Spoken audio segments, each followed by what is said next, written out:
नहीं, देखिए, ये हम लोग की चाहत भी रही है लंबे समय से, और खास तौर पर मेरे नेता, मेरे पिता आदरणीय रामविलास पासवान जी की भी ये सोच रही है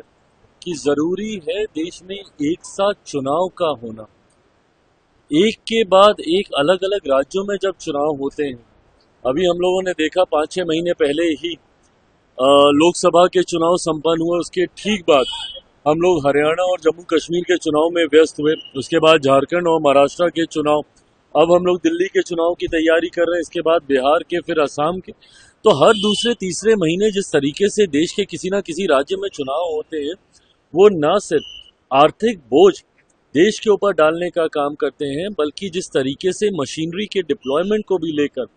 बार बार सेना एक जगह से दूसरी जगह इसका डिप्लॉयमेंट को लेकर भी एक व्यवस्था तैयार करने की जरूरत पड़ती है, इसमें भी समय बहुत ज्यादा बर्बाद होता है। ऐसे में, और जब आचार संहिता लगती है, मॉरल कोड ऑफ कंडक्ट, तो जितने भी विकास के कार्य हैं उसको कहीं ना कहीं उसकी गति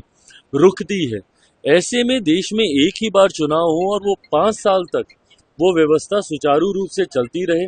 सरकारें सिर्फ और सिर्फ देश के विकास और आर्थिक सुधार की दृष्टि से कार्य करें, इसके लिए जरूरी है कि एक ही साथ देश में चुनाव हो। हम लोगों ने भी, जब पूर्व राष्ट्रपति जी के नेतृत्व में इस समिति का गठन किया गया था, उस वक्त भी पार्टी की तरफ से इसके पक्ष में हम लोगों ने अपनी बातों को रखने का काम किया था। आज जब इसको धीरे धीरे धरातल पर उतारने का प्रयास केंद्र सरकार के द्वारा किया जा रहा है, लोक जनशक्ति पार्टी रामविलास पूरी तरीके से मजबूती से इसका समर्थन करती है।